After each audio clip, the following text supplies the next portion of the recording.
si bien una célula puede hacer todas las cosas que hacen los seres vivos, porque en sí son un ser vivo, y igual que nosotros, las células van a necesitar alimentarse.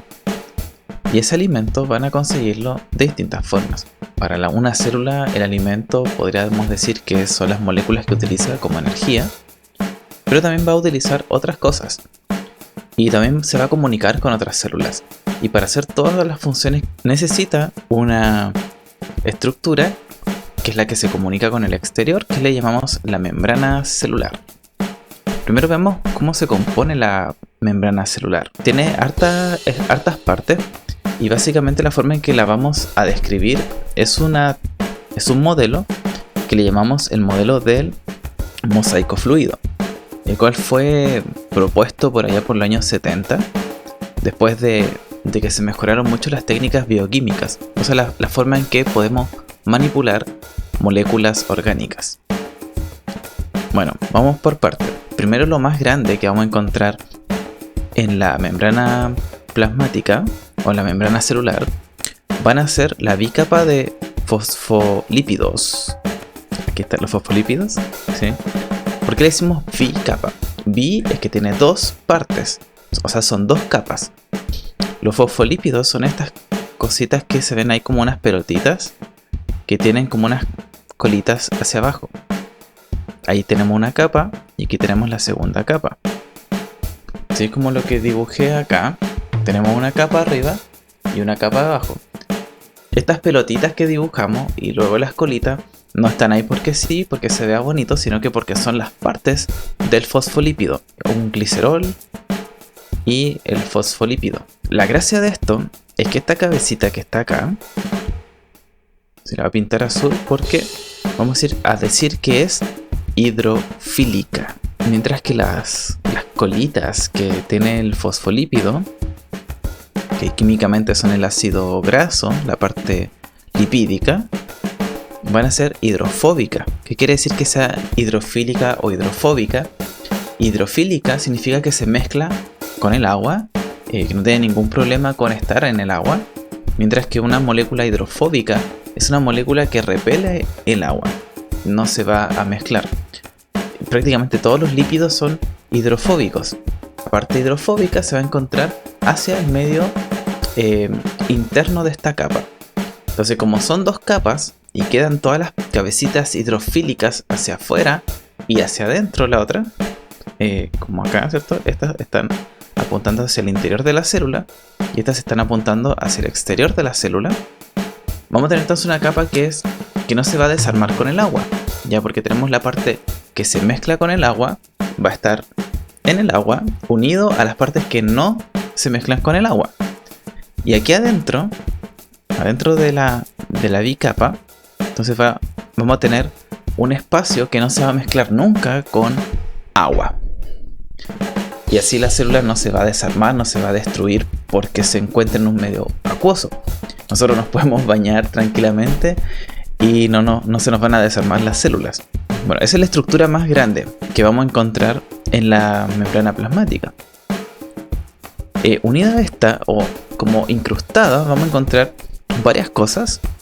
Vamos a ver primero las proteínas. Hay dos tipos de proteínas. Unas que van a estar solamente en una parte de la membrana, como esta que se ve acá. La voy a pintar de un color que no sea igual. Ahí, esa verde, o sea, con la pinta de verde. O esta que van a ser proteínas que están adosadas solamente a un lado de la membrana, ya sea por el medio externo o por el lado interno. También van a haber proteínas, como esta proteína globular, que van a atravesar la membrana. Sí, o sea, se encuentra tanto hacia afuera y la atraviesa hasta adentro. Y también hay otro tipo de proteínas que van a atravesar también la membrana, pero van a presentar oligosacáridos. Los oligosacáridos, creo que lo mencioné también en un video, son como huellas dactilares de las células. O sea, son propios para cada célula. También los virus lo tienen. Y van a ser una forma en que una célula se va a comunicar con otra. Por ejemplo, nuestro sistema inmune reconoce estas moléculas, los oligosacáridos que tienen nuestras mismas células, y saben que no hay que atacarlas. Mientras que a una bacteria que saben que no pertenece a nuestro cuerpo, van a destruirla, porque reconocen estas moléculas. O sea, tienen distintos tipos, distintas configuraciones. A veces se pueden mezclar y por eso de repente tenemos alergia. Existen las enfermedades autoinmunes, que son cuando las células no reconocen nuestras propias células y las comienzan a atacar. Y otra molécula que vamos a encontrar en la membrana plasmática van a ser colesteroles. Ahí está el colesterol, se me ha perdido, que va a darle rigidez a la membrana. Como dije anteriormente, la principal función de la membrana va a ser regular el transporte de sustancias, ya sea desde afuera hacia adentro o desde adentro hacia afuera. Para esto van a existir varios mecanismos, y principalmente los podemos dividir en dos tipos de mecanismos. Uno que va a funcionar de manera pasiva y uno que va a funcionar de manera activa. Esto significa que uno va a ocupar energía, el activo, y otro no va a ocupar energía, que le vamos a decir el transporte pasivo. Una cosa muy importante antes de empezar a explicar los transportes, quiero aclarar un concepto que es la concentración de solutos o la osmolaridad. Cuando decimos una concentración, vamos a decir que es la cantidad en comparación al otro lado de la membrana. Voy a dar un ejemplo. Vamos a suponer que tengo potasio. El potasio, cuando está en las células, se encuentra de manera iónica. Por lo tanto, al separarse de las otras sales con las que estaba mezclado, se encuentra como un ion, o sea que tiene un signo más. Eso quiere decir que perdió un electrón. Por eso le pongo ese signo más. Así es como se va a encontrar el potasio en nuestro cuerpo. Ya, entonces vamos a suponer que tenemos mucho potasio en el medio intracelular, mientras que afuera yo tengo pocos. ¿Qué es lo que va a pasar? Por cosas naturales, las concentraciones van a tender a igualarse siempre. O sea, lo que va a ocurrir por procesos naturales, esto es algo que en física llamamos la entropía, van a tender a igualarse. O sea, va a tender a que en los dos lados de la membrana haya la misma concentración de iones, en este caso de potasio. Entonces lo que debería ocurrir normalmente es que este potasio, ¿sí?, estos que están acá, comiencen a salir hasta que lleguen a un equilibrio. Entonces voy a hablar de repente de gradiente o de concentraciones, me refiero a esto, ¿sí? Que los iones se pueden mover, o las moléculas que estemos hablando se pueden mover solas, solamente porque hay una diferencia de concentración. En el transporte pasivo, entonces vamos a tener dos tipos de transporte pasivo: la difusión y la osmosis. La difusión tiene que ver con moléculas y iones, principalmente iones, porque acá estamos hablando de cosas muy chiquititas. Y la osmosis, que es una sola molécula en particular, que es el agua, el H2O. O sea, el agua, los iones chiquititos y moléculas muy chiquititas se van a estar moviendo a través de la membrana con el transporte pasivo. O sea, no va a ocupar energía la célula. En la difusión también vamos a tener dos tipos de difusión. Una que se llama simple y una que va a ser la difusión facilitada. La difusión simple es cuando se mueven los iones a través de la membrana, por eso le decimos que es simple, solamente la atraviesan y chao, y punto. Mientras que la difusión facilitada, esto significa que hay unas estructuras especializadas en transportar un tipo de ion en particular. Pero igual se van a mover gracias a concentración. Le decimos canales iónicos a esto, a la mayoría. También le decimos que ocupan un carrier o un transportador, así lo pueden encontrar en libros de repente. Pero significa eso, que hay una estructura especializada, principalmente, bueno, son estas proteínas que atraviesan, como esta que está acá, ¿sí? O como esta que está aquí atrás. Son proteínas que atraviesan a la membrana y van a permitir que estos iones se puedan mover a través de este canal. En el caso de la osmosis, se va a mover el agua también a través de la membrana. Vamos a decir que la membrana es semipermeable al agua. Eso quiere decir que pasa cuando puede pasar. Hay unas proteínas también que se llaman aquaporinas, que son como canales para que pase el agua. Estas también se pueden abrir y cerrar. Pero lo más normal es que el agua salga y entre de acuerdo a la concentración, pero no la concentración de agua, Porque lo que se mide siempre en química, por ejemplo, no es la concentración de agua, sino que la concentración de las sales que se encuentran disueltas en esta agua. Voy a hacer un ejemplo para que... Vamos a suponer que esa línea roja es la membrana. El medio interno, vamos a encontrar muchos puntitos, van a ser muchas sales. Vamos a suponer que hay mucho, que puede ser cloro o calcio. El calcio es más común. Vamos a suponer que hay mucho calcio adentro de la célula y poquito calcio afuera de la célula. Entonces el agua es lo que se va a mover acá. Hay algunos iones que no se pueden mover porque no hay canales para ellos. No puede ocurrir difusión facilitada. Entonces se va a mover el agua. Y ahí es cuando ocurre la osmosis. En este caso el agua entraría a la célula, ¿ya? Porque lo que tiene que hacer es diluir esas sales que están adentro. Entonces van a aparecer tres tipos de situaciones para la osmosis. Algo que le vamos a llamar el medio hipotónico. Hipo significa bajo y tónico significa agua. O sea que tiene un bajo nivel de agua. O sea que le falta agua. Esto que dibujé acá es un medio hipotónico, sería acá afuera, ¿sí? Hipotónico, ya quiere decir que tiene pocas sales en esta agua. Entonces el nivel de agua tiene que bajar acá. Después tenemos el medio isotónico. Iso significa igual. Por lo tanto el isotónico es porque tiene el mismo tono de agua. O sea que el agua no se va a mover porque no necesita moverse. Tenemos la misma cantidad de concentraciones de solutos, tanto adentro como afuera de la célula. Y por último tenemos el medio hipertónico, que es lo contrario a esto. O sea, adentro sería el medio hipertónico. O sea que tenemos mucha agua. O sea, vamos a necesitar que entre agua acá. Por eso la flechita apunta hacia el medio hipertónico. ¿Ya?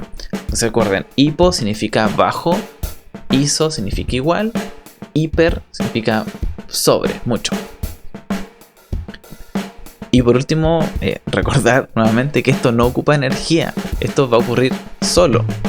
La célula no se preocupa, de hecho tampoco puede evitarlo en muchas situaciones y se pueden morir. Los medios que van a utilizar energía van a ser aquellas moléculas que o son muy grandes para atravesar la membrana o que necesitamos que se muevan en contra de su gradiente de concentración. O sea, si ya hay mucho adentro, necesitamos hacer que ingrese más todavía. O si ya hay mucho afuera, necesitamos seguir sacando. Esto pasa con algunos desechos o con la glucosa, que necesitamos que siga entrando a pesar de que ya hay glucosa dentro de la célula. Vamos a encontrar aquí dos tipos de transporte activos, que les vamos a decir el primario y el secundario. El transporte activo primario es el transporte que vamos a utilizar para llevar iones o moléculas muy chicas en contra del gradiente de concentración. El transporte activo secundario va a ser un transporte en que cuando hacemos que una molécula o un ion entre a la célula, otro se va a estar saliendo. Vamos a decir que tiene un cotransporte. Cotransporte significa que está como acompañado. Ahora, cuando las cosas son muy grandes y no pueden atravesar la membrana a través de una proteína, vamos a utilizar otros mecanismos que son un poquito más complejos. Vamos a tener la endocitosis y la exocitosis. Endo significa adentro y exo significa hacia afuera. O sea, la endocitosis va a ser un proceso en que las células van a englobar otras cosas. Vamos a suponer que esto es una célula y vamos a suponer que acá hay una bacteria. Entonces esta célula se está comiendo esta bacteria. Ese proceso de que se envuelve alrededor de una cosa muy grande, como puede ser una bacteria, y la ingresa hacia adentro de la célula, se va a llamar endocitosis. Y finalmente vamos a obtener un resultado algo así. Eso que le puso un puntito, no un ojo, el núcleo. Y va a quedar una cosa que llamamos una vesícula, en que tenemos esta bacteria adentro. La exocitosis como pueden imaginarse, como les dije, exo es hacia afuera. Es un proceso muy parecido, pero inverso. O sea, la exocitosis lo que va a hacer es tomar en una vesícula, va a tomar lo que quiere sacar, que por lo general son muchas moléculas o moléculas muy grandes. Por ejemplo, esto pasa con las hormonas, que hay que liberar a la sangre para que podamos crecer y desarrollarnos.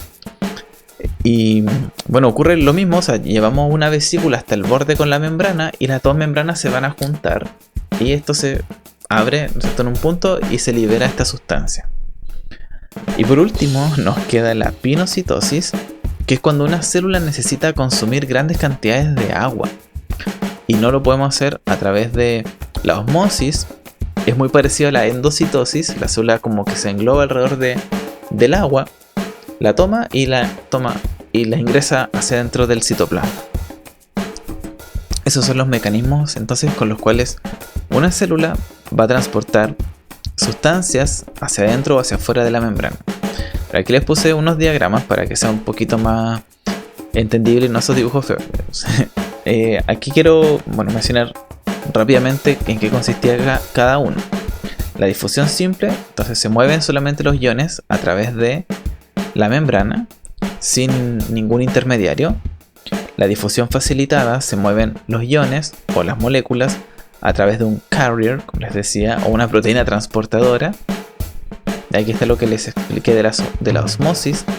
La solución isotónica, que es cuando tenemos igual concentración, entonces el agua ni entra ni sale. La solución hipertónica, que es cuando es el lugar donde hay muchas sales, por lo tanto el agua se mueve hacia donde hay más sales. Y la solución hipotónica, que es cuando tenemos una baja concentración, por lo tanto el agua se mueve hacia donde hay más solutos. Siempre recuerden que el agua siempre se va a mover hacia donde hay más concentración, donde hay más solutos. Cuando digo solutos me refiero a los iones. Si lo vemos en una célula, por ejemplo, aquí sale un glóbulo rojo, en un medio isotónico no debería pasar nada.